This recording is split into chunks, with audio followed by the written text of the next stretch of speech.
പ്രവേശനം നമുക്ക് ജൂൺ മാസം 21-ന് പൂർത്തീകരിക്കുമെന്നാണ് പ്രതീക്ഷിക്കുന്നത്.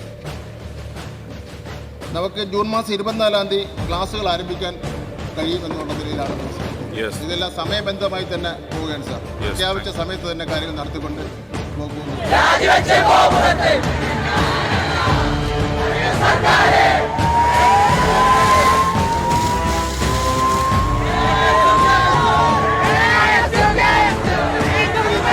പോലീസിന്റെ ഭാഗത്ത് നിന്ന് പ്രകോപനമായിട്ടുള്ള പെരുമാറ്റമുണ്ട്. ഇവിടുത്തെ SI ഉൾപ്പെടെയുള്ള ആളുകൾ KSUവിന്റെ ജില്ലാ പ്രസിഡന്റ് കോളറെ പിടിച്ചിട്ടായിരുന്നു ഈ വണ്ടിയിലേക്ക് വലിച്ചു കയറ്റുന്നത്. ഒരു ക്രിമിനൽ പോലെയാണ് ഇവിടുത്തെ ഈ KSUവിന്റെ വിദ്യാർത്ഥികളോട് പെരുമാറിയത്.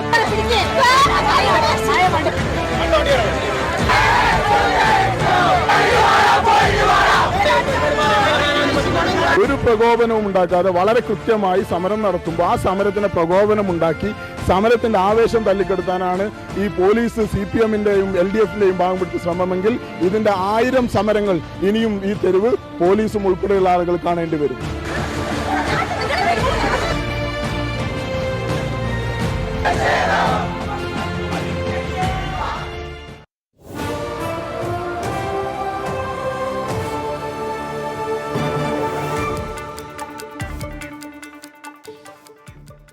നമസ്കാരം.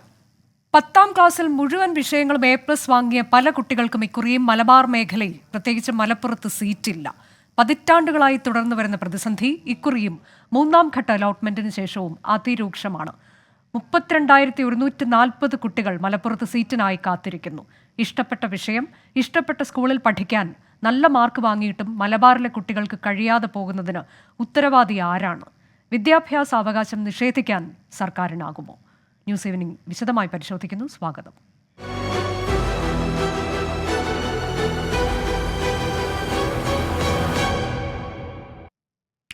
ന്യൂസ് ഈവനിംഗിൽ ഇന്നത്തെ അതിഥികൾ MSF സംസ്ഥാന സെക്രട്ടറി VM റംഷാദ്, വിദ്യാഭ്യാസ പ്രവർത്തകൻ ഷാജിർ ഖാൻ, ഒപ്പം +1 പ്രവേശനം കാത്തിരിക്കുന്ന വിദ്യാർത്ഥിയെ നമ്മൾ തത്സമയം പ്രതീക്ഷിക്കുന്നുണ്ട്. ആദ്യം VM റംഷാദ്, ഈ വിഷയം കഴിഞ്ഞ കുറേ കാലങ്ങളായി നമ്മൾ കണ്ടുകൊണ്ടിരിക്കുന്നതാണ്. അതിൽ പ്രതിഷേധം എല്ലാ തവണയും ഉണ്ടാകുന്നുണ്ട്. ഇക്കുറിയും പല ഘട്ടങ്ങളിലായി പല വിദ്യാർത്ഥി സംഘടനകൾ പ്രതിഷേധിക്കുന്നതും നമ്മൾ കണ്ടു. ഇന്നും ഇപ്പോൾ തുടക്കത്തിൽ കാണിച്ച ദൃശ്യങ്ങൾ അതിൻ്റേത് തന്നെയാണ്. ഇത് കഴിഞ്ഞ ദിവസം നിയമസഭയിൽ ഈ വിഷയം അടിയന്തര പ്രമേയമായി N ഷംസുദ്ദീൻ MLA അത് ഈ വിഷയം ഉന്നയിച്ചതാണ്. അപ്പോൾ അതിന് ചില മറുപടികൾ വിദ്യാഭ്യാസ മന്ത്രി നൽകുന്നത് നമ്മൾ കണ്ടു. എന്നാൽ അത് മന്ത്രി നൽകിയ കണക്കും വെബ്സൈറ്റിലെ കണക്കുമായി പോലും പൊരുത്തപ്പെടുന്നില്ല എന്നതൊക്കെ അന്ന് തന്നെ വാർത്തയായി വന്നതുമാണ്. പക്ഷേ അതിനുശേഷം PK കുഞ്ഞാലിക്കുട്ടിയുടെ നേതൃത്വത്തിൽ മുഖ്യമന്ത്രിയെ ഈ വിഷയത്തിൽ നേരിട്ട് കണ്ടു. എത്രത്തോളം രൂക്ഷമാണ് പ്രതിസന്ധിയെന്ന് പറയുകയും ഒക്കെ ചെയ്തു. അത് പരിശോധിക്കാമെന്ന് മുഖ്യമന്ത്രി പറഞ്ഞു. ഇതെല്ലാം കഴിഞ്ഞിട്ടുള്ള ഇന്നത്തെ കണക്കാണ്. ഞാനത് ഒരിക്കൽ കൂടി ഒന്ന് പറയാം. ഈ നിലവിൽ ഈ മലപ്പുറത്തെ കണക്ക് 82,446 കുട്ടികളാണ് ഏകജാലകം വഴി +1 സീറ്റിന് അപേക്ഷിച്ചിട്ടുള്ളത്. ജില്ലയിൽ ആകെയുള്ള മെറിറ്റ് സീറ്റിൻ്റെ എണ്ണം 50,080. 3 ഘട്ടങ്ങളിലായി 50,036 പേർക്ക് പ്രവേശനം കിട്ടി. ഇനി കാത്തിരിക്കുന്നത് 32,410 കുട്ടികളാണ്. ഈ കുട്ടികളിൽ A+ മുഴുവൻ വിഷയങ്ങൾക്കും A+ കിട്ടിയ കുട്ടികളൊക്കെ ധാരാളമുണ്ട് എന്നുള്ളതാണ്. മെറിറ്റിൽ ഇനി അവശേഷിക്കുന്നത് 44 സീറ്റ് മാത്രം. ഇനിയിപ്പോൾ മന്ത്രി പറയുന്നത് നമ്മൾ കേട്ടല്ലോ, 24-ാം തീയതി ക്ലാസ് തുടങ്ങാൻ പോവുകയാണ്. അപ്പം നിങ്ങൾ ഈ മുഖ്യമന്ത്രിയെ കണ്ട് പറഞ്ഞതും ഇതിൽ പ്രതിഷേധം നടത്തുന്നതും എല്ലാം ബധിരകർണങ്ങളിലായിപ്പോയോ?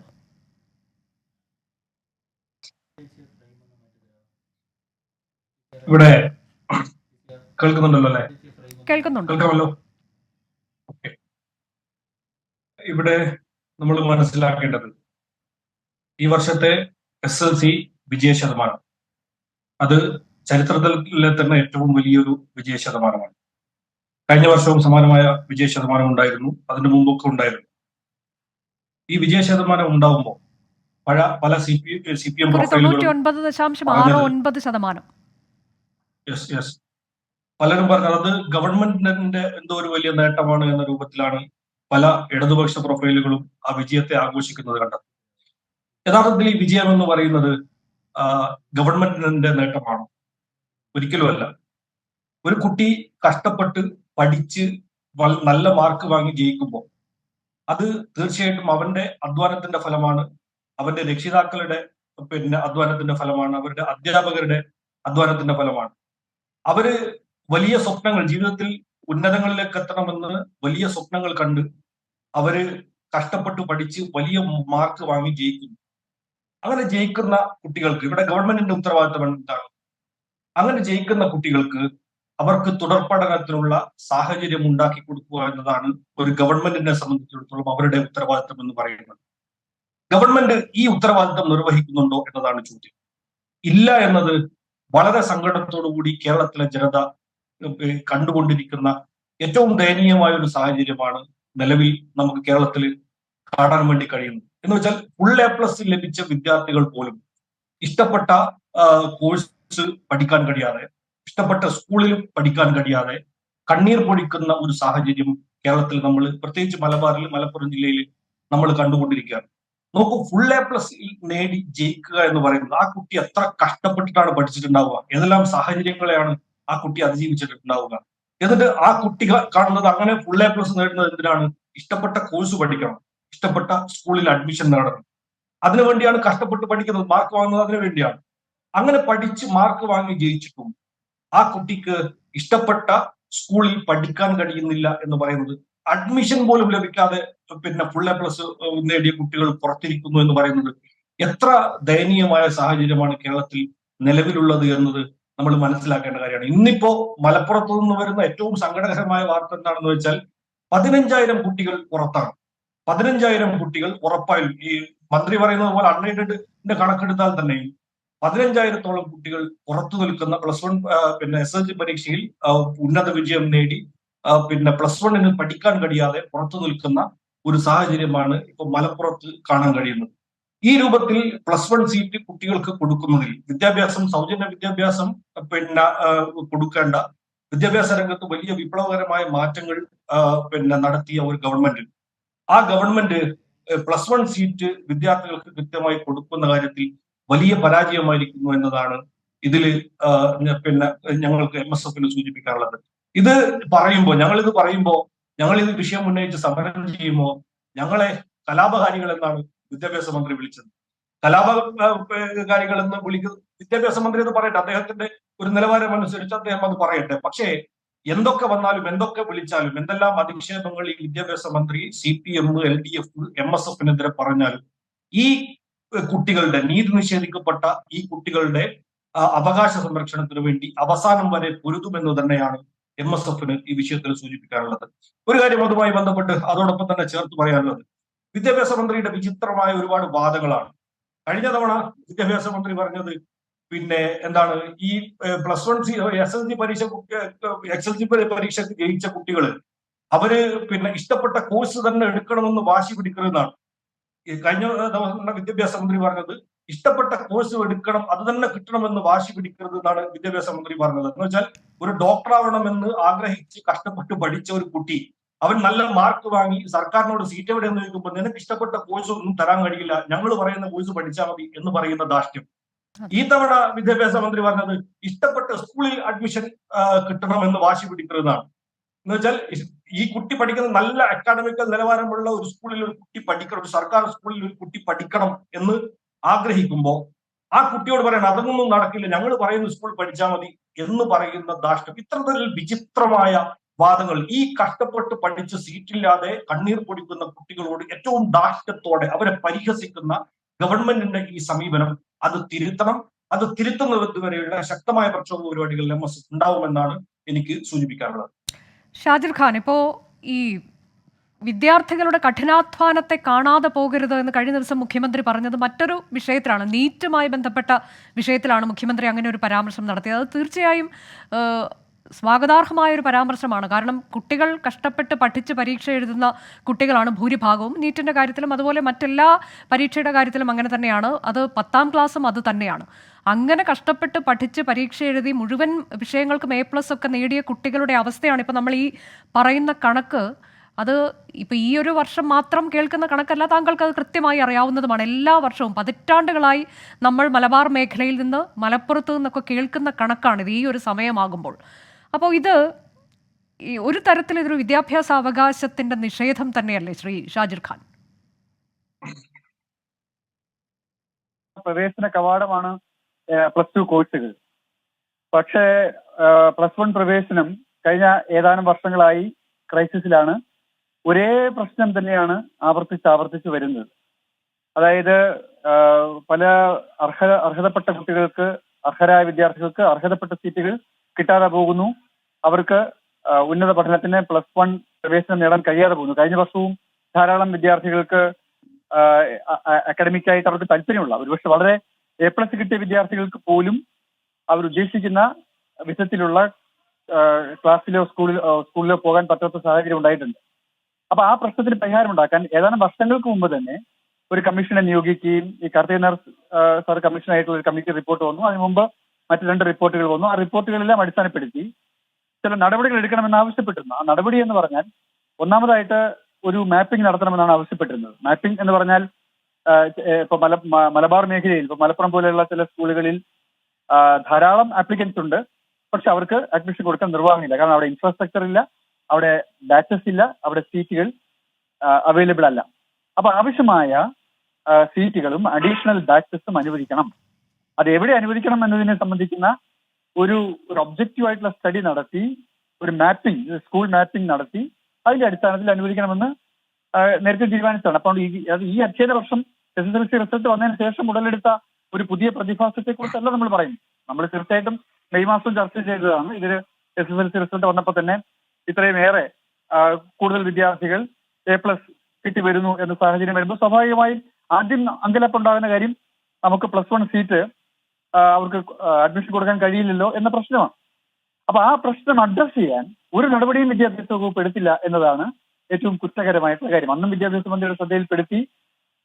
വിദ്യാർത്ഥി യുവജന സംഘടനാ നേതാക്കന്മാരുടെ യോഗത്തിൽ വലിയ പ്രശ്നമുണ്ടായി. എനിക്ക് തോന്നുന്നു MSFന്റെ തന്നെ ഏതൊരു നേതാവാണ് അവിടെ കരിങ്കൊടി ഉയർത്തിയത്. അങ്ങനെയൊക്കെയുള്ള പ്രശ്നങ്ങളൊക്കെ ഉണ്ടായിട്ടുണ്ട്. പക്ഷെ എന്നിട്ട് പോലും ഒരു നടപടി എടുത്തില്ല. അദ്ദേഹം പറഞ്ഞത് പിന്നെ ആദ്യത്തെ അലോട്ട്മെന്റുകൾ കഴിയുമ്പോൾ ഈ പറഞ്ഞ ക്രൈസിസ് വരും. പക്ഷേ മൂന്നാമത്തെ 4ാമത്തെ അലോട്ട്മെന്റുകൾ കഴിയുമ്പോൾ ഫൈനൽ അലോട്ട്മെന്റിലേക്ക് എത്തുമ്പോൾ പ്രശ്നത്തിന് പരിഹാരം ഉണ്ടാക്കാൻ കഴിയും എന്ന ഒരു പ്രസ്താവനയാണ് നടത്തിക്കൊണ്ടിരുന്നത്. പക്ഷെ ആ പ്രസ്താവന വസ്തുനിഷ്ഠമല്ല എന്നിപ്പോൾ ഒരിക്കൽ കൂടി തെളിയിക്കപ്പെട്ടു. ഒരിക്കൽ എന്ന് പറഞ്ഞാൽ ആദ്യമായിട്ടല്ല എന്ന കാര്യം പ്രത്യേകം ഓർക്കണം.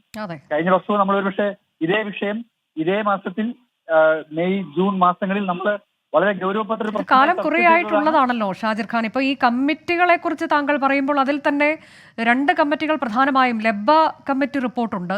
അതുകൂടാതെ professor Karthikeyan Nair committee report. ഇതിൽ കാർത്തികേയൻ നായർ കമ്മിറ്റി റിപ്പോർട്ട് ഈ സർക്കാർ വച്ച റിപ്പോർട്ടാണ്. അതിൽ കുറേ കാര്യങ്ങളൊക്കെ പഠിച്ച് തന്നെയാണ്, ഏതാണ്ട് 3 വർഷത്തോളമോ മറ്റോ കാര്യങ്ങൾ പഠിച്ച് തന്നെയാണ് ഈ റിപ്പോർട്ട് സർക്കാരിന് സമർപ്പിച്ചിട്ടുള്ളത്. പക്ഷേ ആ റിപ്പോർട്ട് പുറത്തു വിട്ടിട്ടില്ല. അതേക്കുറിച്ച് വിദ്യാഭ്യാസ മന്ത്രി പറഞ്ഞിട്ടുള്ളത് അത് പഠിക്കണം, ഇനിയും അതേക്കുറിച്ച് പഠിക്കാനുണ്ട് എന്നതാണ്. 3 വർഷം ഒരു കമ്മിറ്റി കാര്യങ്ങൾ പഠിച്ചിട്ട് റിപ്പോർട്ട് സമർപ്പിക്കുമ്പോൾ ഇനിയും അതേക്കുറിച്ച് പഠിക്കാനുണ്ട് എന്ന് പറയുമ്പോൾ അത് സൂചിപ്പിക്കുന്നത് എന്താണ്? കൃത്യമായി തന്നെ ഈ മാർജിനൽ സീറ്റ് വർധന എന്നുള്ളതല്ല, താത്കാലിക ബാച്ച് അല്ല പരിഹാരം എന്നൊക്കെയുള്ള കാര്യങ്ങൾ ഈ റിപ്പോർട്ടിൽ ഉണ്ടായെന്നാണ് മനസ്സിലാക്കുന്നത്.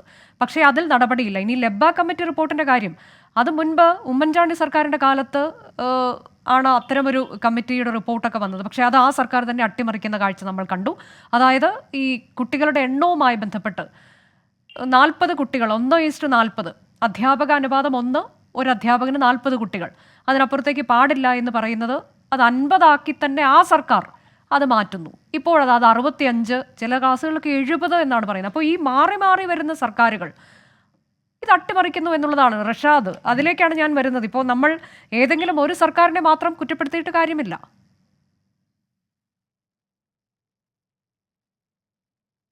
ഇത് നിരന്തരമായി പറഞ്ഞുകൊണ്ടിരിക്കുന്ന UDF-നെതിരെ, മുസ്ലിം ലീഗിനെതിരെ നേരത്തെ പറഞ്ഞുകൊണ്ടിരിക്കുന്ന ഒരു ആരോപണമാണ്. എന്ന് വെച്ചാൽ നിലവിൽ ഈ സീറ്റ് പ്രശ്നം ഇങ്ങോട്ടേക്ക് വരുമ്പോൾ ലീഗ് എന്ത് ചെയ്തു അല്ലെങ്കിൽ UDF എന്ത് ചെയ്തു എന്നതാണ്. കാരണം നിങ്ങൾ വിദ്യാഭ്യാസ വകുപ്പ് കൈകാര്യം ചെയ്തതല്ലേ, നിങ്ങൾ എന്താണ് ഈ വിഷയത്തിൽ ചെയ്തത് എന്നതാണ് പലരും ചോദിക്കുന്ന ഒരു ചോദ്യം. ഒരു കാര്യം ഞാൻ ആത്മവിശ്വാസത്തോടെ പറയാൻ ആഗ്രഹിക്കുന്നത്, UDF അല്ലെങ്കിൽ മുസ്ലിം ലീഗ് മാത്രമേ നിലവിൽ ഉള്ള +1 സീറ്റ് പ്രശ്നം പരിഹരിക്കുന്നതിന് വേണ്ടി ക്രിയാത്മകമായി ഇടപെടൽ നടത്തിയിട്ടുള്ളൂ എന്നതാണ് കൃത്യമായി ആധികാരികമായിട്ട് പറയാൻ ഞങ്ങൾക്ക് കഴിയും. നമുക്കറിയാം 1998 നായനാർ സർക്കാരാണ് ഈ +1 സംവിധാനം നമുക്ക് കേരളത്തിലേക്ക് കൊണ്ടുവരുന്നത്. അതിനുശേഷം അന്ന് +1 പിന്നെ വന്നതിന് ശേഷം ഈ +1 സീറ്റ് പ്രശ്നം പരിഹരിക്കാൻ അല്ലെങ്കിൽ അത് കൃത്യമായി വിതരണം ചെയ്യാൻ അതിൽ കൃത്യമായ ഒരു ഇടപെടൽ നടത്താൻ വയനാട് ഗവൺമെന്റ് തയ്യാറായിട്ടില്ല. അതിനുശേഷം ആന്റണി ഉമ്മൻചാണ്ടി ഗവൺമെന്റ് വന്നു. അതിൽ ബഹുമാനപ്പെട്ട E.T. മുഹമ്മദ് ബഷീർ സാഹിബും അതേപോലെ തന്നെ നാലകത്ത് സൂപ്പിയും വിദ്യാഭ്യാസ മന്ത്രിയായപ്പോ എല്ലാ ഹൈസ്കൂളുകളും ഹയർ സെക്കൻഡറി സ്കൂളുകളാക്കി മാറ്റുകയും ഹയർ സെക്കൻഡറി സ്കൂളുകളിൽ അധികമായി ബാച്ച് അനുവദിക്കുകയും ചെയ്താണ് തുടങ്ങിയത്. അതിനുശേഷം VS അച്യുതാനന്ദൻ ഗവൺമെന്റ് വന്നു. VS അച്യുതാനന്ദൻ ഗവൺമെന്റ് വന്നപ്പോഴും ഈ പ്രശ്നത്തിൽ +1 സീറ്റ് ആ സമയത്തുണ്ടായ +1 സീറ്റ് വിഷയം പരിഹരിക്കാനുള്ള ഒരിടപെടലും VS ഗവൺമെന്റിന്റെ ഭാഗത്ത് നിന്ന് വിദ്യാഭ്യാസ മന്ത്രിയായ MA ബേബിയുടെ ഭാഗത്തു നിന്നും ഉണ്ടായിട്ടില്ല. അതിനുശേഷം വീണ്ടും 2011 ഉമ്മൻചാണ്ടി ഗവൺമെന്റ് അധികാരത്തിലേക്ക് വരുന്നു. ഉമ്മൻചാണ്ടി ഗവൺമെന്റ് അധികാരത്തിലേക്ക് വന്ന സമയത്ത് PK അബ്ദുൾ റബ്ബ് കേരളത്തിന്റെ വിദ്യാഭ്യാസ മന്ത്രിയായിരിക്കുന്ന സമയത്ത് 1402 ബാച്ചുകൾ അന്ന് വിദ്യാഭ്യാസ മന്ത്രിയായിരിക്കുന്ന സമയത്ത് അബ്ദുൾ റബ്ബ് അനുവദിച്ചിട്ടുണ്ട് എന്ന് മാത്രമല്ല 85,000-ലേറെ സീറ്റും അന്ന് വിദ്യാഭ്യാസ മന്ത്രിയായിരിക്കുന്ന സമയത്ത് അബ്ദുൾ റബ്ബ് +1 സീറ്റായിട്ട് അനുവദിച്ചിട്ടുണ്ട്. അന്ന് അബ്ദുൾ റബ്ബിനെ വർഗീയവാദിയായി ചിത്രീകരിക്കാനാണ് ശ്രമിച്ചത്. എന്ന് വെച്ചാൽ നിലനിൽക്കുന്ന +1 സീറ്റ് പ്രശ്നം പരിഹരിക്കാൻ ക്രിയാത്മകമായി ഇടപെട്ട അബ്ദുൾ റബ്ബിനെ വർഗീയവാദിയായി ചിത്രീകരിക്കാനാണ് അന്ന് CPM ഉൾപ്പെടെയുള്ള ഇടത് സംഘടനകൾ ശ്രമിച്ചിട്ടുള്ളത്. അപ്പോ പിന്നെ ആ രൂപത്തിൽ ക്രിയാത്മകമായി കൃത്യമായി UDF മുസ്ലിം ലീഗ് കൃത്യമായി ഭരണത്തിലിരിക്കുന്ന സമയത്ത് ഉള്ള പിന്നെ ആവശ്യമായ ഇടപെടലുകൾ നടത്തിയിട്ടുണ്ട്. എന്നാൽ CPM-നോട് ഞങ്ങൾ ചോദിക്കുന്നത് എന്ത് ഇടപെടലാണ് CPM-ന്റെ ഭാഗത്ത്? എത്ര സീറ്റ് ഭരിക്കുന്ന കാലത്ത് CPM ഭരിക്കുന്ന കാലത്ത് +1 അനുവദിച്ചു? എത്ര ബാച്ച് അനുവദിച്ചു? എത്ര സ്കൂളുകൾ അനുവദിച്ചു?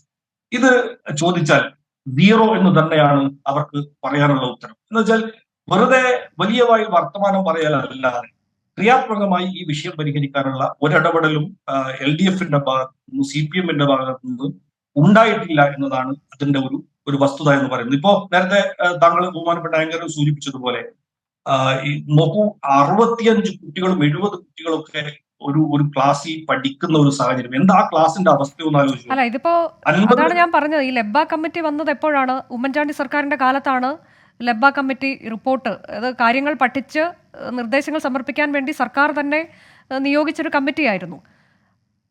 അതിൽ professor K. Hashim, professor George Onakkoor, KG Sukumara Pillai എന്നിവരൊക്കെയായിരുന്നു ഈ കമ്മിറ്റി അംഗങ്ങൾ. അതിൽ ഏറ്റവും പ്രധാനപ്പെട്ട ഒന്ന് 40 വിദ്യാർത്ഥികളെന്ന അനുപാതം പാലിക്കണം എന്നുള്ളതായിരുന്നു. അത് കൂടാതെ 50 കുട്ടികൾ ഒരു ക്ലാസ്സിലിരുത്തി പഠിപ്പിക്കേണ്ട സ്ഥിതി ഉണ്ടെങ്കിൽ പുതിയ ബാച്ച് രൂപീകരിക്കണം എന്നുള്ള കൃത്യമായ നിർദ്ദേശം ഈ കമ്മിറ്റി മുന്നോട്ട് വെച്ചതാണ്. പക്ഷേ ഈ സർക്കാർ തന്നെ ആ കമ്മിറ്റിയുടെ റിപ്പോർട്ട് അട്ടിമറിക്കുന്ന കാഴ്ചയാണ് പിന്നെ നമ്മൾ കണ്ടത്. അതായത് മന്ത്രിസഭാ യോഗം ചേർന്നുകൊണ്ട് 40 എന്ന നിർദ്ദേശം 50 സീറ്റാക്കി ഉയർത്തുന്നത് അതേ മന്ത്രിസഭയാണ്. അവിടെ നിന്നിപ്പോൾ അത് 65 ആക്കിയിരിക്കുന്നു. മാർജിനൽ സീറ്റ് വർധന എന്ന തരത്തിലേക്ക് ഓരോ തവണയും ഇക്കുറിയും അങ്ങനെയൊക്കെയുള്ള വർധന നേരത്തെ തന്നെ മന്ത്രി പ്രഖ്യാപിക്കുകയും ചെയ്തു. അപ്പോൾ ഇത് തുടക്കത്തിൽ തന്നെ ഒരു അട്ടിമറി ഉണ്ടായിട്ടുണ്ട്. അതിൽ നിന്ന് നിങ്ങൾക്ക് ഒഴിഞ്ഞു മാറാനാകില്ലല്ലോ. താങ്കളിപ്പോൾ അതിന്റെ ക്വാളിറ്റിയെക്കുറിച്ചൊക്കെ പറഞ്ഞതുകൊണ്ട് കൂടിയാണ് ഈ കണക്ക് ഞാൻ ഒന്നുകൂടി എടുത്തു പറയുന്നത്. 50 റിപ്പോർട്ടിൽ തന്നെ പറയുന്നത് പരമാവധി 50 വരെ എന്നതാണ്. അല്ല, 40 ആയി കഴിഞ്ഞാൽ അടുത്ത ബാച്ച് എന്നാണ് പറഞ്ഞിരിക്കുന്നത്. 50ഉം 65ഉം തമ്മിൽ ഈ കണക്ക് തന്നെ പരിശോധിച്ചാൽ നമുക്ക് മനസ്സിലാവുന്നത് 50ഉം 65 കുട്ടികളെയും 70 കുട്ടികളെയും ഒക്കെ ഇരുത്തിയിട്ട് നിലവിൽ അങ്ങനെ ഒരു സംവിധാനം മുന്നോട്ട് പോകുന്ന ഒരു ഗവൺമെന്റ് യഥാർത്ഥത്തിൽ ആർക്കാണ് ഇവിടെ ബാധ്യത? അതിനുശേഷം വന്ന പിന്നെ LDF ഗവൺമെന്റ് അതുമായി ബന്ധപ്പെട്ടിട്ട് പിന്നെ സീറ്റുകൾ വീണ്ടും വർദ്ധിപ്പിക്കലല്ലാതെ അതുമായി ബന്ധപ്പെട്ടിട്ടുള്ള ഈ രൂപത്തിൽ ബാച്ച് അനുവദിക്കാനോ ആ രൂപത്തിലുള്ള പ്രശ്നങ്ങൾ പരിഹരിക്കാനോ കൃത്യമായി ഇടപെട്ടിട്ടില്ല എന്ന് തന്നെയാണ് മനസ്സിലാക്കാൻ വേണ്ടി കഴിയുന്നത്. 50 കുട്ടികൾക്ക് കൂടുതൽ എന്തായാലും UDF ഭരിക്കുന്ന സമയത്ത് പിന്നെ എന്താണ് അനുവദിച്ചിട്ട് അതിൽ കൂടുതൽ കുട്ടികളെ ഇരുത്തി UDF ഭരിക്കുന്ന കാലത്ത് ഒരു കാലത്തും ഒരു സമയത്തും പിന്നെ എന്താണ് ഞങ്ങൾ കുട്ടികളെ ഇരുത്തി പഠിപ്പിച്ചിട്ടില്ല. അത് പരമാവധി സംഖ്യയായിരുന്നു. തിരികെ ന്യൂസ് ഈവനിംഗ് ചർച്ചയിലേക്ക് നമുക്കൊപ്പം തത്സമയം KST സംസ്ഥാന സെക്രട്ടറി PJ ബിനേഷ് കൂടി ചേരുന്നുണ്ട്. ഞാൻ അദ്ദേഹത്തിലേക്ക് എത്തുന്നതിന് മുൻപ് ഷാജിർ ഖാൻ, ഇപ്പോൾ ഇത്തവണയും കൂടുതൽ സീറ്റ് എന്ന തരത്തിലേക്ക് അത് നേരത്തെ തന്നെ വിദ്യാഭ്യാസ മന്ത്രി പ്രഖ്യാപിച്ചു കഴിഞ്ഞു. അതായത് 50 സീറ്റിന്റെ 30% എന്ന തരത്തിലേക്ക് ഒരു ക്ലാസ്സിൽ 15 കുട്ടികളെ കൂടി അധികമായി ഇരുത്തി മാർജിനൽ സീറ്റ് വർധന എന്ന് നമ്മൾ പറയുന്ന അതേ കാര്യം. ഇത് ഈ തരത്തിലേക്ക് ഇത് എങ്ങനെ മുന്നോട്ട് കൊണ്ടുപോകാൻ കഴിയും? എല്ലാ തവണയും നമ്മൾ കാണുന്ന ഇതാണ്, അതുപോലെ താൽക്കാലിക ബാച്ച് എന്ന് പറയുന്നു. അപ്പോൾ അങ്ങനെയാണോ ഈ പ്രശ്നത്തിനൊരു പരിഹാരം കാണേണ്ടത്? അല്ല, ഒരിക്കലും അല്ല, അങ്ങനെയല്ലല്ലോ കാണേണ്ടത്. ശാശ്വത പരിഹാരം കാണേണ്ടുന്ന സമയം എത്രയോ അതിക്രമിച്ചിരിക്കുന്നു. നേരത്തെ തന്നെ ഒരു മുന്നൊരുക്കം നടത്തുകയും ആവശ്യമായ സീറ്റുകളും ബാച്ചസും അനുവദിക്കുകയും, അങ്ങനെ അനുവദിക്കുകയാണെങ്കിൽ അതിന് ആനുപാതികമായ വിധത്തിലുള്ള ഇൻഫ്രാസ്ട്രക്ചർ ഉണ്ടാവണം, അധ്യാപകരുണ്ടാവണം, ജീവനക്കാരുണ്ടാകണം. അപ്പൊ അതെല്ലാം മുൻകൂട്ടി നിയമിക്കണ്ടേ?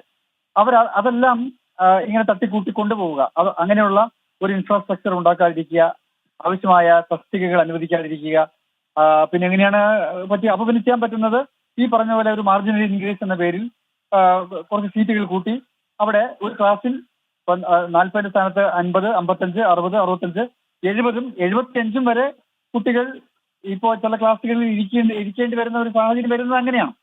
അപ്പൊ അത് അഡ്ജസ്റ്റ് ചെയ്തുകൊണ്ട് പോവുക എന്നത് ആണ് ഇപ്പോൾ വിദ്യാഭ്യാസ വകുപ്പ് എടുത്തിരിക്കുന്ന വളരെ ലാഘവത്വത്തോടു കൂടിയാണ് അവർ ഈ വിഷയത്തെ കൈകാര്യം ചെയ്യുന്നത്.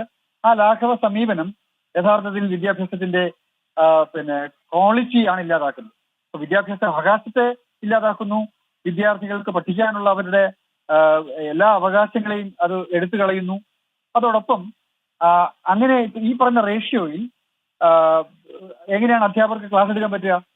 അതൊരിക്കലും പറ്റില്ല, അസാധ്യമായ കാര്യമാണ്. അപ്പൊ സ്വാഭാവികമായും ബാക്ക് ബെഞ്ചിലെ വിദ്യാർത്ഥികൾ പിന്നാക്കം പോകും. സാധാരണഗതി നമ്മൾ അതിന് പരിഹാരം ഉണ്ടാക്കാനാണല്ലോ ഇപ്പോൾ വിദ്യാഭ്യാസ അവകാശ നിയമം വന്നപ്പോൾ വളരെ കൃത്യമായി പറഞ്ഞതാണല്ലോ 35 അല്ലെങ്കിൽ 40 എന്നത് പരമാവധിയാണ്. അപ്പൊ ആ അടിസ്ഥാനത്തിൽ കാര്യങ്ങൾ തീരുമാനിക്കുന്നതിന് പകരം ഗവൺമെന്റ് എടുത്തിരിക്കുന്ന സമീപനം അത് മാറ്റം വരുത്താതെ നമുക്ക് ഒരിക്കലും ലബ കമ്മീഷൻ റിപ്പോർട്ട് ആകട്ടെ, കാർത്തികേയൻ കമ്മീഷൻ റിപ്പോർട്ട് ആകട്ടെ, ആ കമ്മിറ്റി റിപ്പോർട്ടുകൾ പോലും അവർ പുറത്തുവിടാൻ എന്തുകൊണ്ട് ധൈര്യപ്പെടുന്നില്ല? ഇപ്പോ കാർത്തികേയൻ യഥാർത്ഥത്തിൽ CPM-ന്റെ LDF-ന്റെ സഹയാത്രികനാണ്. അവരുടെ ഏറ്റവും പ്രമുഖനായ അധ്യാപക നേതാക്കൾ ഒരാളാണ്. അങ്ങനെ ഒരാളാണ് ആ കമ്മിറ്റി റിപ്പോർട്ട് അതിന് നേതൃത്വം കൊടുത്തത്. അദ്ദേഹത്തിന്റെ നിർദ്ദേശങ്ങളിൽ പലതും സ്വീകാര്യവുമാണ്. പക്ഷെ ഗവൺമെന്റിന് സ്വീകാര്യമല്ല, അതാണ് വിഷയം. അപ്പൊ ഗവൺമെന്റ് അതുകൊണ്ട് സൗകര്യപൂർവ്വം അത് മാറ്റിവെച്ചു, അത് നടപ്പിലാക്കുന്നില്ല. അത് എന്തുകൊണ്ട് സ്വീകാര്യമല്ല എന്നാണ് താങ്കൾ മനസ്സിലാക്കുന്നത്? ഇപ്പോൾ ഇതിന് ഇൻഫ്രാസ്ട്രക്ചർ എന്നൊക്കെയുള്ളതാണോ സർക്കാരിന്റെ പ്രശ്നം? ഇത് കഴിഞ്ഞ കുറേ കാലങ്ങളായി ഇതേ രീതിയിൽ ഇത് പോകുമ്പോൾ സർക്കാരിനെ സംബന്ധിച്ച് ഒരിക്കലും ഇത് എങ്ങനെയെങ്കിലും മുന്നോട്ട് പൊക്കോട്ടെ എന്ന തരത്തിലേക്ക് വിദ്യാഭ്യാസത്തെ കാണുന്ന ഒരു സർക്കാരാണോ ഇത് എന്നൊക്കെയുള്ള സംശയം നമുക്കുണ്ട്. കാരണം അത് വളരെ കൃത്യമായി തന്നെ വിദ്യാർത്ഥികളുടെ അവകാശങ്ങൾ, അതുപോലെ എത്രത്തോളം പ്രധാനപ്പെട്ടതാണ് വിദ്യാഭ്യാസം എന്നൊക്കെ തിരിച്ചറിയുന്ന ഒരു സർക്കാർ കൂടിയാണ് ഈ ഭരിക്കുന്നതെന്നാണ് ഞാൻ മനസ്സിലാക്കിയിട്ടുള്ളത്. ഇപ്പോൾ കഴിഞ്ഞ ദിവസം മുഖ്യമന്ത്രി പറഞ്ഞ് നമ്മൾ കണ്ടല്ലോ, വിദ്യാർത്ഥികളുടെ കഠിനാധ്വാനം എന്നുള്ളതിനെക്കുറിച്ചൊക്കെ എടുത്തു പറയുന്ന ഒരു മുഖ്യമന്ത്രിയും ഒക്കെ ഉള്ളിടത്ത് ഈ തരത്തിലേക്ക് എന്തുകൊണ്ടാണ് ഇത് ഇങ്ങനെ തന്നെ മുന്നോട്ട് പോകുന്നത്? അല്ല, അതൊക്കെ പ്രസംഗങ്ങളും പ്രഖ്യാപനങ്ങളും മാത്രമല്ലേ. ഇപ്പൊ നടപടികൾ, ഇപ്പൊ പൊതുവിദ്യാഭ്യാസ സംരക്ഷണ യജ്ഞം നടത്തുന്നു, പൊതുവിദ്യാഭ്യാസത്തെ സംരക്ഷിക്കുമെന്ന് പറയുന്നു. പക്ഷെ എന്താ പൊതുവിദ്യാഭ്യാസത്തിന്റെ സ്ഥിതി? പൊതുവിദ്യാലയങ്ങളുടെ അവസ്ഥ എന്താണ്? എത്ര പരിതാപകരമാണ്. ഇപ്പം ഇൻഫ്രാസ്ട്രക്ചർ പോലും പല സ്കൂളുകളിലും ഇല്ലല്ലോ. ആവശ്യത്തിന് അധ്യാപകരുണ്ടോ? ഇപ്പൊ കരാർ അധ്യാപകരാണ് പലയിടങ്ങളിലും പഠിപ്പിക്കുന്നത്. ജീവനക്കാരുടെ എണ്ണം വൻതോതിൽ വെട്ടിക്കുറച്ചിട്ടുണ്ട്. പലയിടങ്ങളിലും ഉച്ചഭക്ഷണം നൽകാൻ പറ്റിയിട്ടില്ല. അപ്പൊ അങ്ങനെ അടിസ്ഥാന സൗകര്യങ്ങളുടെ കാര്യത്തിൽ പോലും അപ്പൊ അത് ഒരു വശത്ത് അതെല്ലാം ഉറപ്പാക്കുന്നു എന്ന് പറയുമ്പം അത് ചെയ്യാത്തത് കൊണ്ടാണല്ലോ പൊതുവിദ്യാഭ്യാസ രംഗത്ത് ഈ ക്രൈസിസ് നമ്മൾ അഭിമുഖീകരിക്കുന്നത്. അപ്പൊ അക്കാദമികമായ അക്ഷരം പഠിപ്പിക്കുന്നില്ല എന്ന പ്രശ്നം മറ്റൊന്ന്, അത് അക്കാദമിക രംഗത്തെ ഇഷ്യൂസ് ആണ്.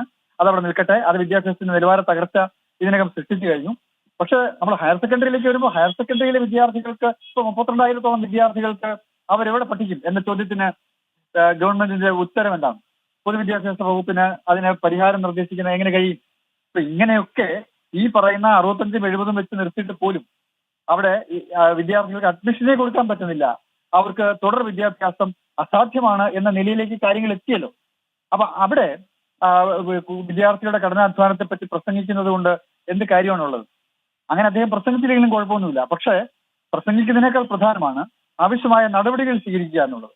ഇപ്പൊ വിദ്യാഭ്യാസത്തിന്റെ അടിസ്ഥാന സൗകര്യ വികസനം ഉറപ്പാക്കുന്നില്ലെങ്കിൽ പൊതുവിദ്യാഭ്യാസ സംരക്ഷണ യജ്ഞം, ആ യജ്ഞത്തെ പറ്റി എത്ര മഹത്തായ പ്രസംഗങ്ങൾ നടത്തിയിട്ടും കാര്യമില്ല. അപ്പൊ അതുകൊണ്ട് ഗവൺമെന്റ് ഇപ്പൊ ശരിയാണ്, ഇടതുപക്ഷ ജനാധിപത്യ മുന്നണി ഗവൺമെന്റ് എപ്പോഴും പൊതുവിദ്യാഭ്യാസ സംരക്ഷകരെന്ന ഭാവത്തിൽ നടക്കുന്നവരാണ്. പക്ഷെ അതൊരു നാട്യം മാത്രമാണെന്നാണ് എന്റെ ബലമായ വിശ്വാസം. കാരണം നമ്മൾ പരിശോധിക്കുന്നത് അവരുടെ പ്രസംഗത്തെ അല്ല, അവരുടെ നടപടികളാണ്.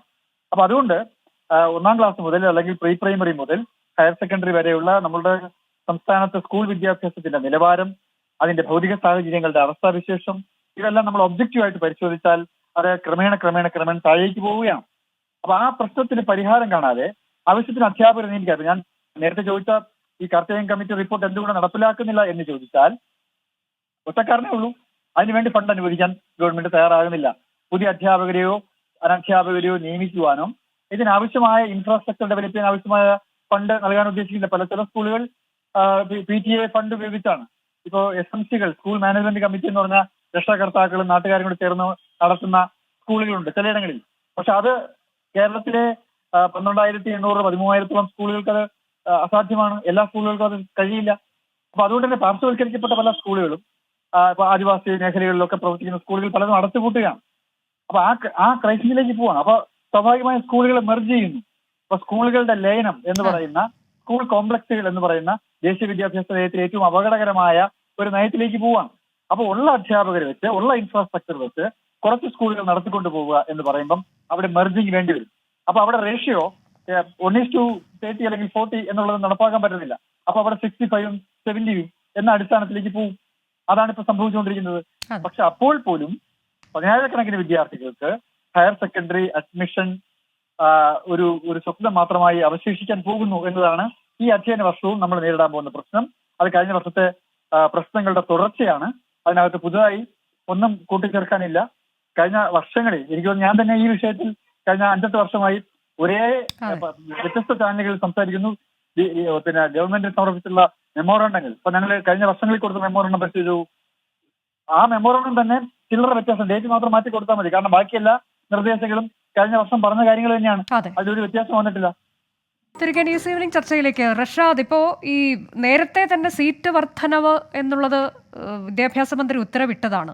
കൂടാതെ താത്കാലിക ബാച്ചുകൾ തുടരാം എന്നുള്ളത്, അതിന്റെ കണക്ക് സർക്കാർ സ്കൂളുകളിൽ 30%, എയ്ഡഡ് സ്കൂളുകളിൽ 20%, ഇങ്ങനെ താത്കാലിക ബാച്ചുകൾ തുടരാം എന്നും പറയുന്നുണ്ട്. ഇത് പക്ഷേ പരിഹാരമാകില്ല എന്ന് നമുക്കറിയാം. മാത്രമല്ല, ഇതിനു മുൻപ് ഈ വിദ്യാഭ്യാസ മന്ത്രി തന്നെ പറഞ്ഞിട്ടുള്ള കണക്കനുസരിച്ചാണെങ്കിൽ കഴിഞ്ഞ തവണയൊക്കെ സീറ്റുകൾ ഈ മലബാർ മേഖലയിലടക്കം ഒഴിഞ്ഞു കിടപ്പുണ്ട് എന്ന തരത്തിലൊക്കെയുള്ള കണക്കുകളാണ് വിദ്യാഭ്യാസ മന്ത്രി നേരത്തെ വെച്ചത്. അങ്ങനെ ഒഴിഞ്ഞു കിടക്കുന്നുണ്ടെങ്കിൽ പിന്നെ എന്തിനാണ് ഇത്തവണ താത്കാലിക ബാച്ചുകൾ തുടരാമെന്ന് പറയുന്നതും അതുപോലെ നേരത്തെ കൂട്ടി തന്നെ മാർജിനൽ സീറ്റ് വർധന പ്രഖ്യാപിച്ചതുമൊക്കെ എന്തിനാണ് എന്നൊരു ചോദ്യമുണ്ടല്ലോ. അപ്പോൾ ഇത് കൂടുതൽ ബെഞ്ചുകൾ ഇട്ടുകൊണ്ട് തടി തപ്പി ഈ വിഷയം ഇത്തവണയും എങ്ങനെയെങ്കിലും പരിഹരിച്ചു പോകട്ടെ എന്നൊരു നിലപാടാണ് സർക്കാരിനുള്ളത് എന്ന് തന്നെയല്ലേ അത് വ്യക്തമാക്കുന്നത്? വിദ്യാഭ്യാസ മന്ത്രി നേരത്തെ ഈ വിഷയത്തിൽ പച്ചക്കള്ളങ്ങൾ മാത്രം കേരള പൊതുസമൂഹത്തോട് പറഞ്ഞുകൊണ്ടാണ് ഈ വിഷയത്തിൽ മുന്നോട്ട് പോകുന്നത്. ആദ്യം പറഞ്ഞത് മലപ്പുറത്ത് സീറ്റ് ബാക്കിയാണ് എന്നാണ്. താങ്കൾ സൂചിപ്പിച്ചതുപോലെ സീറ്റ് ബാക്കിയാണ് എന്നാണ് ആദ്യം പറഞ്ഞത്. അത് ശരിയല്ല എന്ന് കണക്കുകൾ നിരത്തി പറഞ്ഞപ്പോ പിന്നെ രണ്ടാമത് വിദ്യാഭ്യാസ മന്ത്രി പറഞ്ഞത് ജയിച്ച കുട്ടികൾ മുഴുവനും +1 സീറ്റിന് അപേക്ഷ കൊടുക്കുന്നില്ല, അവര് മറ്റു കോഴ്സുകളിലേക്ക് പോകാൻ ആഗ്രഹിക്കുന്നവരാണ്, എല്ലാവരും അങ്ങനെ +1 സീറ്റിന് അപേക്ഷ കൊടുക്കുന്നില്ല എന്നാണ്. അതും തെറ്റാണെന്ന് ഇതിനോടകം തെളിയിക്കപ്പെട്ടു കഴിഞ്ഞു. അപ്പൊ നിരന്തരമായി ഈ വിഷയത്തിൽ കേരളീയ പൊതുസമൂഹത്തെയും അതേപോലെ തന്നെ നിയമസഭയെയും തെറ്റിദ്ധരിപ്പിക്കുന്ന പച്ചക്കള്ളങ്ങൾ നിരന്തരമായി പറയുകയും, എന്നാൽ ഈ വിഷയത്തിൽ ക്രിയാത്മകമായി ഇത് പരിഹരിക്കാൻ വേണ്ടിയിട്ടുള്ള ആത്മാർത്ഥമായ ഒരു ഇടപെടൽ. താങ്കളിലേക്ക് എത്താം. ഇപ്പോൾ KSTA സംസ്ഥാന സെക്രട്ടറി PJ ബിനേഷ് ടെലിഫോൺ ലൈനിൽ ചേരുന്നുണ്ട്. അദ്ദേഹത്തെ തത്സമയം കണക്ട് ചെയ്യുന്നതിന് ചില സാങ്കേതിക പ്രശ്നങ്ങളുണ്ട്, അതുകൊണ്ടാണ് ടെലിഫോൺ ലൈനിൽ ചേരുന്നത്. ശ്രീ ബിനേഷ്, ഇപ്പോൾ ഈ കണക്കുകളൊക്കെ ഞാൻ ഈ ചർച്ചയുടെ തുടക്കത്തിൽ പറഞ്ഞിരുന്നു, താങ്കൾക്ക് അത് അറിയാമെന്ന് ഞാൻ കരുതുന്നു. 32,410 വിദ്യാർത്ഥികൾക്കാണ് ഈ 3ാം ഘട്ട അലോട്ട്മെന്റ് കഴിഞ്ഞതിന് ശേഷം കാത്തിരിക്കുന്ന വിദ്യാർത്ഥികൾ. മലപ്പുറത്തെ കണക്കാണ് ഞാൻ പറയുന്നത്. അത് 3 ഘട്ടങ്ങളിലായി 50,036 പേർക്ക് പ്രവേശനം കിട്ടി. 82,446 കുട്ടികളാണ് ഏകജാലകം വഴി അപ്ലൈ ചെയ്തിട്ടുള്ളത്. അതിൽ 32,410 പേരുടെ ഭാവി എന്ത് എന്നതിൽ അനിശ്ചിതാവസ്ഥ തുടരുന്നു. ഇന്നിപ്പോൾ വിദ്യാഭ്യാസ മന്ത്രി പറഞ്ഞിരിക്കുന്നത് 24-ാം തീയതി ക്ലാസ് തുടങ്ങാൻ പോകുന്നു എന്നാണ്. അപ്പോൾ ഈ കുട്ടികളെ നിങ്ങൾ പരിഗണിക്കുന്നില്ല എന്നാണോ? എന്താണ് സർക്കാർ ഉദ്ദേശിക്കുന്നത്? ഇതുവരെ പറഞ്ഞതുപോലെ ഈ ക്ലാസ് ഒക്കെ തുടങ്ങും എന്ന് പറയുന്നു. അതിൽ എന്താണ് ഈ കുട്ടികൾക്ക് മുന്നിലുള്ള വഴി എന്നൊരു വലിയ ചോദ്യമുണ്ടല്ലോ.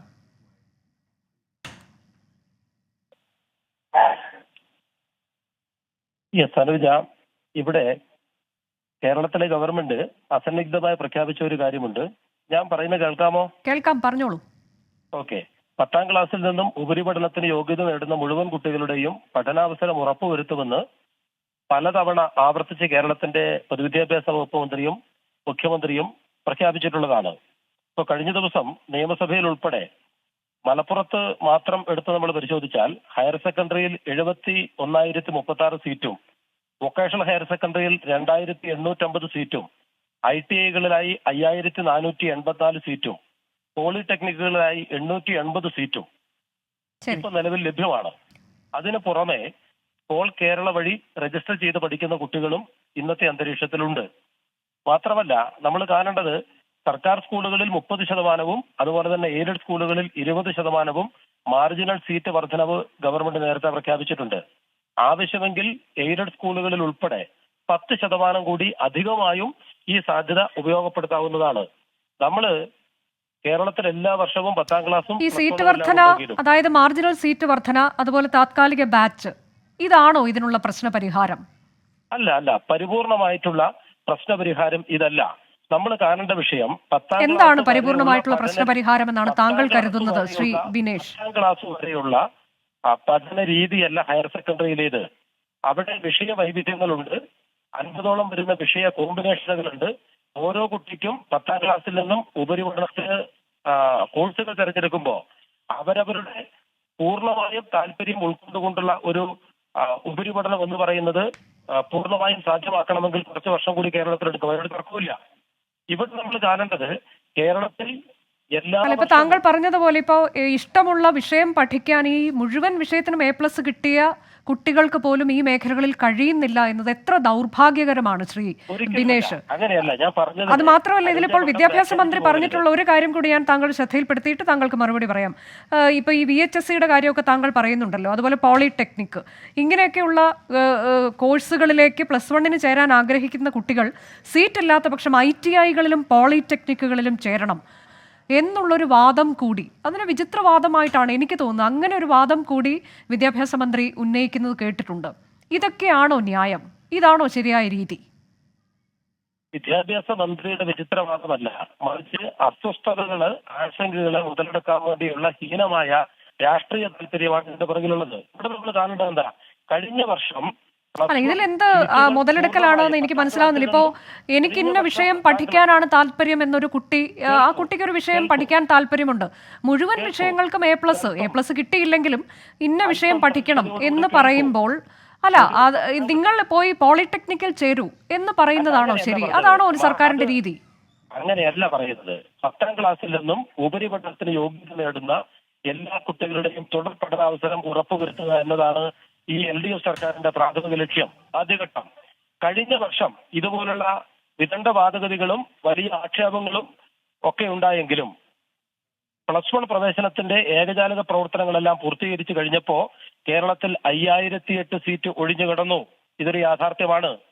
ഒരു തർക്കം ഇക്കാര്യത്തിൽ കേരളത്തിലെ ഗവൺമെന്റിനെ സംബന്ധിച്ചിടത്തോളം ഇല്ല, പൊതുവിദ്യാഭ്യാസ വകുപ്പിനെ സംബന്ധിച്ചിടത്തോളം ഇല്ല. ഇന്നത്തെ ആശങ്കകളൊക്കെ വരും ദിവസങ്ങളിലെ സപ്ലിമെന്ററി ഒരു ക്ലാസ്സിലെ കുട്ടികളുടെ എണ്ണമൊക്കെ എത്രയാണ് ബിനേഷ്? ഈ 40:1, അതായത് ഒരു അധ്യാപകന് 40 കുട്ടികൾ, താങ്കൾക്കറിയാമല്ലോ. അതാണല്ലോ ദേശീയ വിദ്യാഭ്യാസ നയവും പറയുന്നത്. പക്ഷെ നമ്മളുടെ നാട്ടിൽ ഇതിനു മുൻപ് തന്നെ 50 അത് മാറ്റിയിട്ടുണ്ട്. പിന്നീട് 65 to 70 എന്ന തരത്തിലേക്കൊക്കെയാണ് മാറിയിട്ടുള്ളത്. ഇത് നൽകുന്ന സന്ദേശം എന്താണ്? ഇങ്ങനെ ഒരു തിങ്ങി എറിഞ്ഞ, ഇപ്പൊ നേരത്തെ PK കുഞ്ഞാലിക്കുട്ടി പറഞ്ഞ ഒരു കാര്യം കൂടി ഞാൻ താങ്കൾ ശ്രദ്ധയിൽപ്പെടുന്ന, ആൾക്കൂട്ടമായി മാറുകയാണ് ക്ലാസ് മുറികൾ, ആൾക്കൂട്ടത്തെയാണ് പഠിപ്പിക്കേണ്ടി വരുന്നത് എന്നത്, അത് എത്രയോ ശരിയാണത്. അധ്യാപക വിദ്യാർത്ഥി അനുപാതം കേരളത്തിൽ പ്രത്യേകിച്ച് ഹയർ സെക്കൻഡറി മേഖലയിൽ പുനഃക്രമീകരിക്കണം എന്ന കാര്യത്തിൽ ഒരു തർക്കവും KSCയെ സംബന്ധിച്ചിടത്തോളം ഇല്ല.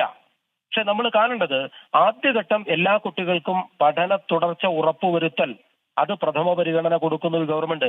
ഇപ്പൊ നിങ്ങൾ നോക്കൂ, ഈ മലപ്പുറം ജില്ലയിൽ നിന്നും മതിയായ നേതാക്കൾ എല്ലാ കാലത്തും ഉണ്ടായിട്ടുണ്ട്. പക്ഷേ ഈ ഇടതുപക്ഷമാണ് ഇന്നത്തെ രീതിയിൽ ഹയർ സെക്കൻഡറി മേഖലയിലെ വിദ്യാഭ്യാസം വ്യാപിപ്പിച്ചതും വിപുലപ്പെടുത്തിയതും എന്ന് നമ്മൾ മറക്കരുത്. പഴയ പ്രീ ഡിഗ്രി ബോർഡിൽ നിന്ന് മാറി ഹയർ സെക്കൻഡറികൾ വ്യാപകമായി. ഇപ്പൊ 1-2 വർഷത്തെ മാത്രം നിങ്ങൾ കണക്കൊന്ന് പരിശോധിക്കൂ. ഇപ്പോ നമ്മൾ കാണേണ്ടത് 97 താൽക്കാലിക ബാച്ചുകൾ പാലക്കാട് മുതൽ കാസർഗോഡ് വരെയുള്ള ജില്ലകളിൽ അനുവദിച്ചത് ഈ അവസാനത്തെ ഇടതുപക്ഷ ഗവൺമെന്റാണ്. 14 അല്ലാതെ ഈ താൽക്കാലിക ബാച്ച് എങ്ങനെയാണ് പരിഹാരമാകുന്നത് എന്നതാണ് നമ്മൾ ഈ കഴിഞ്ഞ കാലങ്ങളിലെല്ലാം ചർച്ച ചെയ്തുകൊണ്ടിരുന്നത് ബിനേഷ്. താൽക്കാലിക ബാച്ച് അല്ല പരിഹാരമാകേണ്ടത്, സ്ഥിരം ബാച്ച് അനുവദിക്കണം, അധിക ബാച്ച് അനുവദിക്കണം എന്നുള്ളതാണല്ലോ ഇപ്പോൾ ലീഗ് മുതിർന്ന നേതാക്കൾ ഉൾപ്പെടെ മുഖ്യമന്ത്രിയൊക്കെ നേരിട്ട് കണ്ടിട്ട് അവരുടെ ആവശ്യം അതാണ്. താൽക്കാലിക ബാച്ച് അല്ല പരിഹാരം.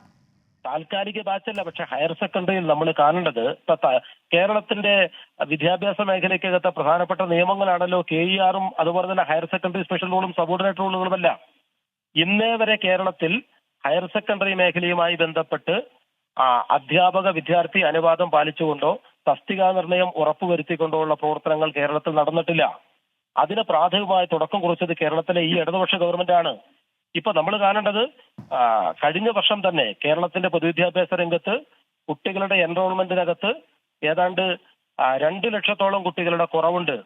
സ്വാഭാവികമായും ഈ കുറവ് വരും കാലത്ത് കേരളത്തിന്റെ എല്ലാ പൊതുവിദ്യാഭ്യാസ മേഖലയിലെ ക്ലാസുകളെയും ബാധിക്കും. അവിടങ്ങളിലുള്ള അധ്യാപക തസ്തികകളെ ഈ വിഷയം ബാധിക്കും. ഇതെല്ലാം നമ്മൾ മനസ്സിലാക്കി കൊടുക്കണം. ഇവിടെ കുട്ടികളെ സംബന്ധിച്ചിടത്തോളം പ്രാഥമികമായി അവരുടെ താല്പര്യത്തിനനുസരിച്ച് വിദ്യാഭ്യാസം ക്രമപ്പെടുത്തുക എന്ന പ്രാഥമിക ഉദ്ദേശം പൂർത്തീകരിക്കുന്നു. 14 ഹയർ സെക്കൻഡറി ബാച്ചുകൾ ഇപ്പോ ഈ കേരളം ഭരിച്ച UDF-ന്റെ കാലത്താണ് കൊടിയ അഴിമതിയുടെ ഭാഗമായി ശാസ്ത്രീയമായ മാനദണ്ഡങ്ങളില്ലാതെ പരിശോധന നടത്താതെ തെക്കൻ ജില്ലകളിൽ ബാച്ചും സീറ്റും കോഴ്സും അനുവദിച്ചത്. അത് സംബന്ധിച്ച് കൂടി ചർച്ച ചെയ്യണ്ടേ? അല്ല, തെക്കൻ ജില്ലകളിൽ ഉണ്ട്, തെക്കൻ ജില്ലകളിൽ ഒഴിഞ്ഞു കിടപ്പുണ്ട്. കോട്ടയം, പത്തനംതിട്ട തുടങ്ങിയ ജില്ലകളിലൊക്കെ ഒഴിഞ്ഞു കിടപ്പുണ്ട്. അപ്പോൾ അത് ഷിഫ്റ്റ് ചെയ്യുന്നതിനെ കുറിച്ചൊക്കെ എന്തുകൊണ്ട് ആലോചിക്കുന്നില്ല? നമ്മൾ ഈ മുൻപ് ആ സർക്കാർ അങ്ങനെ ചെയ്തു എന്ന് പറഞ്ഞുകൊണ്ട് അത് അതേപടി ആവർത്തിച്ചു പോകാനല്ലല്ലോ ഇടതുപക്ഷ സർക്കാരിനെ തെരഞ്ഞെടുത്ത് വച്ചിരിക്കുന്നത്. ബിനേഷ്, അനുജ പറയട്ടെ. അതായത് പറഞ്ഞു വരുന്നത് വിദ്യാഭ്യാസ രംഗമാണ്. നമ്മൾ ഒറ്റയടിക്കും ഒരു ദിവസം കൊണ്ടും പരിഹരിക്കുന്ന പ്രശ്നങ്ങളല്ല.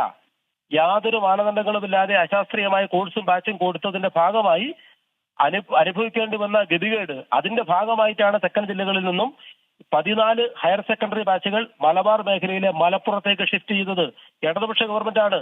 2022-23 81 താൽക്കാലിക ബാച്ചുകൾ കൊടുത്തു. 23-24 ഇതേ 81 താൽക്കാലിക ബാച്ചുകൾ അവിടെ തുടരുന്നു. 23-24 വർഷത്തേക്ക് 97 ബാച്ചുകൾ അധികമായി കൊടുത്തു. 14 ബാച്ചുകൾ. ഇതിൽ ഞാൻ കോട്ടയം, പത്തനംതിട്ട മാത്രം കണക്കൊന്ന് താങ്കളെ ഇപ്പോഴത്തെ നിലവിൽ ഏറ്റവും പുതിയ കണക്ക് കൂടി ഞാൻ താങ്കളെ ഒന്ന് പറഞ്ഞ് കേൾപ്പിക്കും. അതായത് SSLC കോട്ടയം ജില്ലയിൽ പാസ്സായത് 18,813. അവിടെ സീറ്റുകൾ +1 24,383 സീറ്റുകളുണ്ട്. അതായത് 5,500-ലേറെ സീറ്റ് ഒഴിഞ്ഞു കിടക്കും. നിലവിലെ അവസ്ഥയാണ് ഞാൻ പറയുന്നത്. അതുപോലെ പത്തനംതിട്ടയിൽ 9,991 പേര് 10ാം ക്ലാസ് പാസ്സാകുമ്പോൾ 16,741 സീറ്റുകൾ അവിടെയുണ്ട്. 6,000-ലേറെ സീറ്റുകൾ അവിടെ ഒഴിഞ്ഞു കിടക്കുന്നു. ഇങ്ങനെ തെക്കൻ ജില്ലകളിൽ പലയിടത്തും ഇതാണ് നിലവിലെ അവസ്ഥ.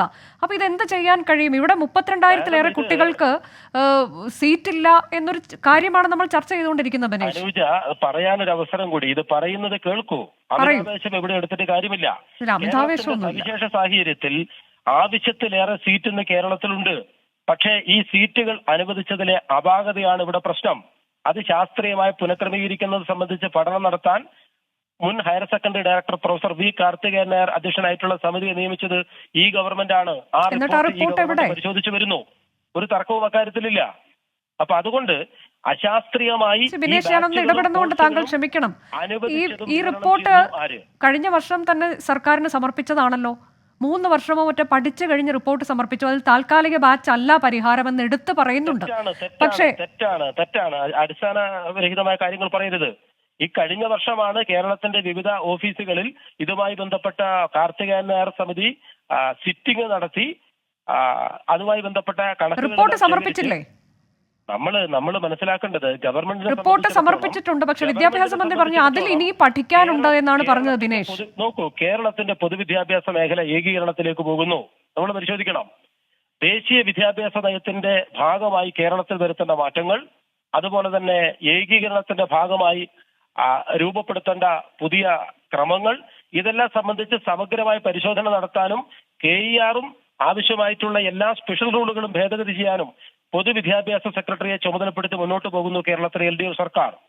അപ്പൊ ഒരു കാലത്ത് തോന്നും പോലെ പണം വാങ്ങി അശാസ്ത്രീയമായി കൊടുത്ത ബാച്ചുകളുടെ ദുരന്തം എന്ന് കേരളം പേറുന്നു. അവരെയൊക്കെ അക്കമഡേറ്റ് ചെയ്യാൻ, റീഷെഡ്യൂൾ ചെയ്യാൻ ശാസ്ത്രീയമായ പഠനം. അപ്പോ +1 കുട്ടികളുടെ മാത്രമല്ല 1ാം ക്ലാസ്സിലെ ഉൾപ്പെടെ കുട്ടികളുടെ എൻറോൾമെന്റ് കൂടി കണക്കിലെടുത്ത് കേരളത്തിന്റെ സവിശേഷമായ സാഹചര്യങ്ങളെടുത്ത് ഇപ്പൊ നിങ്ങൾ നോക്കൂ, +1 സീറ്റ് പോലെ തന്നെ പ്രധാനമാണല്ലോ വൊക്കേഷണൽ ഹയർ സെക്കൻഡറി.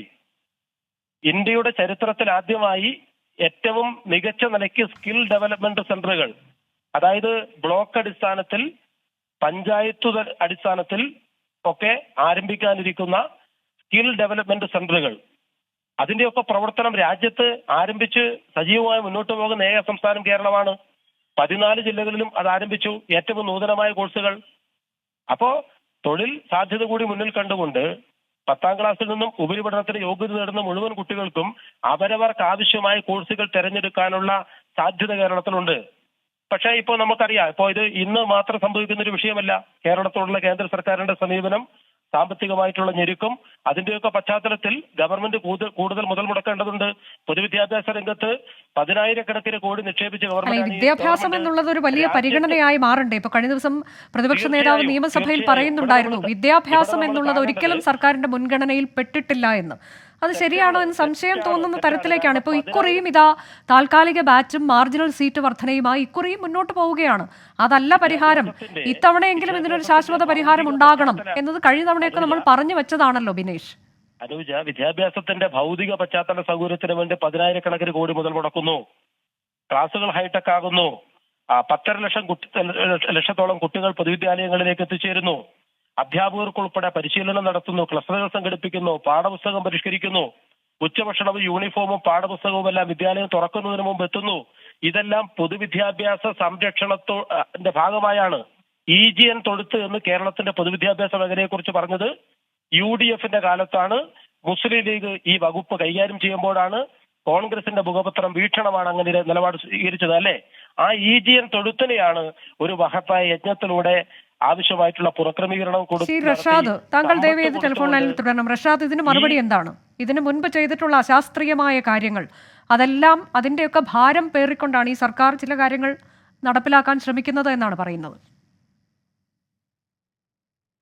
പൂർണ്ണമായും അടിസ്ഥാനരഹിതമായ കാര്യങ്ങൾ പറഞ്ഞിട്ടാണ് ഇവിടെ ഈ ഗൗരവമായ വിഷയത്തെ ന്യായീകരിക്കാൻ വേണ്ടി ബഹുമാനപ്പെട്ട ഇടതുപക്ഷത്തിന്റെ പ്രതിനിധി ശ്രമിക്കുന്നത്. തീർത്തും അടിസ്ഥാനരഹിതമായ പ്രശ്നം. ഇപ്പോ ഇവിടെ അടിസ്ഥാനപരമായ ചോദ്യം എന്താണ്? പ്ലസ്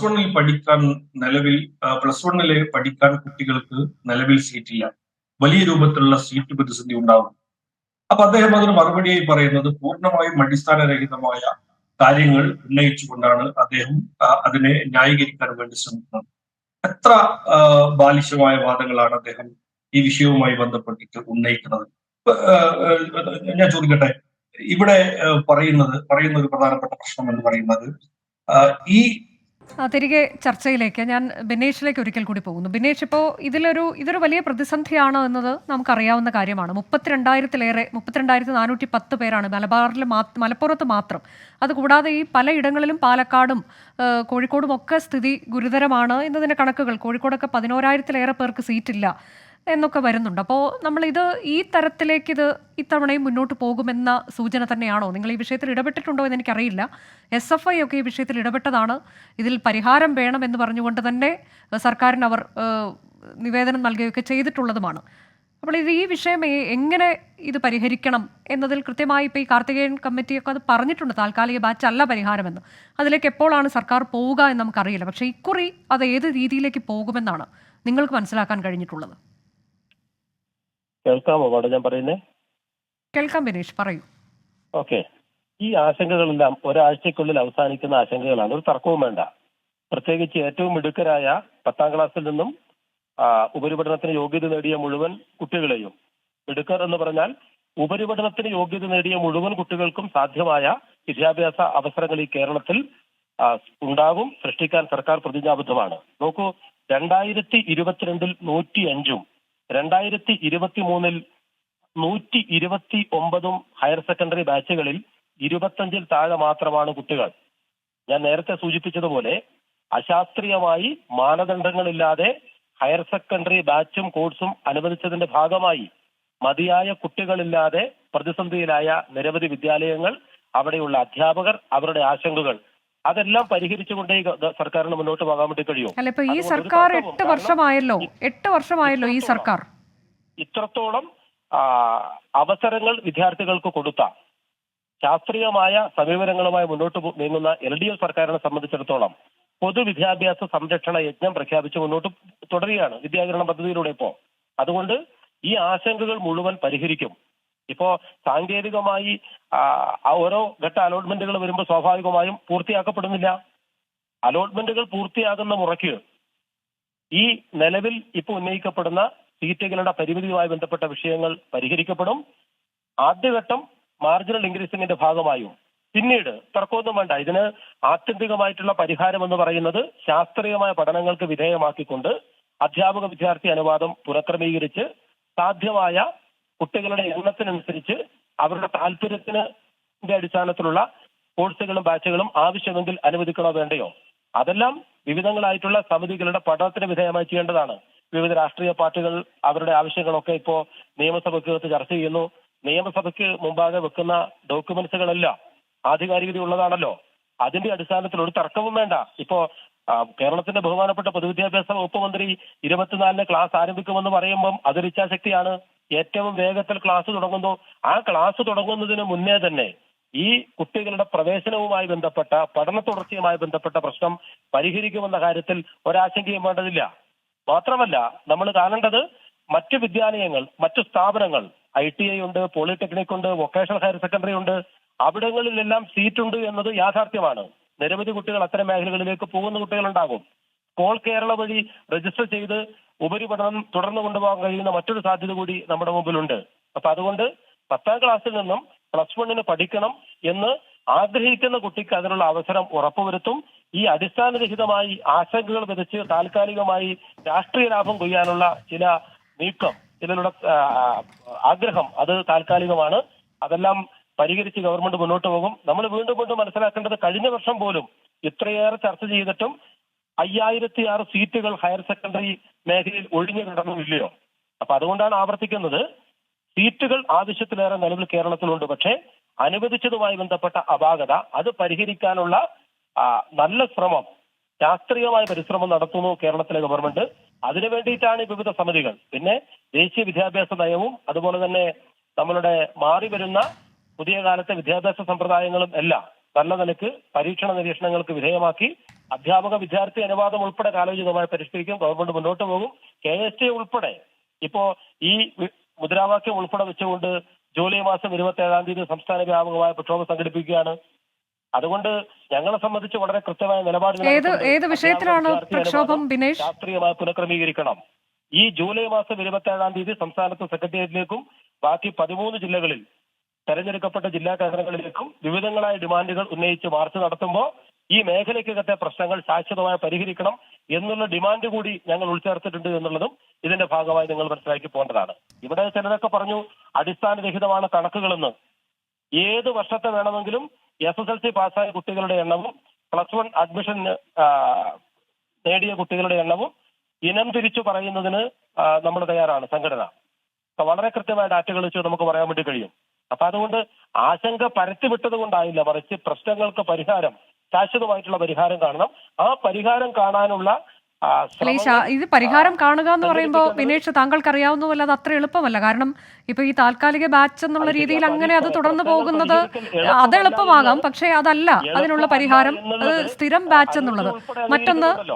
മറ്റൊന്ന് ഞാൻ പറയട്ടെ, മറ്റൊന്ന് ഇപ്പൊ ഈ കുട്ടികളുടെ എണ്ണം ഒരു ക്ലാസ്സിൽ 40 കുട്ടികളിൽ കൂടുതലാകാൻ പാടില്ല എന്നുള്ളത് തന്നെയാണ് ദേശീയ വിദ്യാഭ്യാസ നയവും പറയുന്നത്. അങ്ങനെയാണ് നമ്മളുടെ സർക്കാർ ഇതിനു മുൻപ് ഉമ്മൻചാണ്ടി സർക്കാർ നിർദ്ദേശിച്ച ഒരു ലബ്ബ കമ്മിറ്റി റിപ്പോർട്ടിലും കൃത്യമായി എടുത്തു പറയുന്ന ഒരു കാര്യം അത് തന്നെയാണ്. പക്ഷെ അതൊക്കെ അട്ടിമറിച്ചിട്ട് ഇപ്പൊ 65 പേർ എന്നുള്ളത് ഒക്കെ ഒരു കുറഞ്ഞ കണക്കായി മാറുന്നു. ആ തരത്തിലേക്ക് അല്ലാതെ ലബ്ബ കമ്മിറ്റി റിപ്പോർട്ട് നോക്കൂ, ആകെ വന്ന മാറ്റം എന്താ? UDFന്റെ കാലത്ത് ലബ്ബ കമ്മിറ്റിയെ വെച്ചു, ലബ്ബ കമ്മിറ്റി പഠിച്ചൊരു റിപ്പോർട്ട് കൊടുത്തു. നടത്തിയതെന്താ? ശനി പ്രവൃത്തി ദിനം ഒഴിവാക്കി. ഇന്ന് ഹയർ സെക്കൻഡറി മേഖലയിൽ രാവിലെ 9 മണി മുതൽ വൈകുന്നേരം 4. മാത്രമല്ല അവർ പറഞ്ഞ കാര്യമല്ല, അപ്പൊ ആ സർക്കാർ തന്നെ അട്ടിമറിച്ച കാര്യം ഞാൻ നേരത്തെ ചർച്ചയിൽ സൂചിപ്പിച്ചിരുന്നു. 40 എന്നുള്ളത് 50 ആക്കിക്കൊണ്ട് UDF സർക്കാരാണ് ആ സീറ്റിന്റെ കണക്ക് അട്ടിമറിച്ചത്. അതാണ് ഇപ്പോ ഈ മാർജിനൽ സീറ്റ് വർധന എന്ന തരത്തിലേക്ക് 65 ഒക്കെ ആക്കി മാറുന്നത്. അപ്പൊ അങ്ങനെ അത് നമ്മളുടെ വിദ്യാഭ്യാസ രീതിക്ക് ചേർന്നതല്ല, അത് നിലവാരത്തെ തകർക്കുന്നതാണ്. അപ്പൊ അങ്ങനെയല്ല നമ്മളുടെ വിദ്യാഭ്യാസ സംവിധാനം മുന്നോട്ട് പോകേണ്ടത്. അപ്പോൾ അതിനൊക്കെയുള്ള പരിഹാരം എന്ത് എന്നതിലേക്ക് സർക്കാർ പോകും. അതിൽ നിങ്ങൾ ആ നിർദ്ദേശങ്ങൾ സമർപ്പിക്കുമെന്ന് കൂടി ഞാൻ കരുതുന്നു ബിനേഷ്. എന്ന് കണ്ടതുകൊണ്ട് തന്നെയാണ് കേരളത്തിലെ ഇടതുപക്ഷ ഗവൺമെന്റ് ഇപ്പോ ഇതിനെയെല്ലാം സംബന്ധിച്ച് പരിശോധിക്കാനും പഠിക്കാനും കമ്മിറ്റികളെ വെക്കുന്നത്. അതും ഹയർ സെക്കൻഡറിയുടെ മുൻ ഡയറക്ടർ ഉൾപ്പെടെ. അപ്പോൾ ശാസ്ത്രീയമായ പഠനത്തിന് ശേഷം നമുക്ക് മതിയായ നിരീക്ഷണങ്ങളിലേക്കും നിലപാടുകളിലേക്കും തീരുമാനങ്ങളിലേക്കും പോകാം. ഇന്നത്തെ സാമ്പത്തിക പരിമിതിയെല്ലാം മറികടക്കും. കാരണം പൊതുവിദ്യാഭ്യാസത്തിന് വേണ്ടി മുതൽ മുടക്കിയവരാണ് കേരളത്തിലെ LDF ഗവൺമെന്റ്. അധ്യാപകർക്ക്, ഹയർ സെക്കൻഡറിയിലെ അധ്യാപകർക്ക് ഉൾപ്പെടെ. നമ്മുടെ സമയം അവസാനിച്ചിരിക്കുന്നു. വളരെ നന്ദി പങ്കെടുത്ത റഷാദ്. ഷാജിർ ഖാൻ, ഒപ്പം PJ ബിനേഷ്.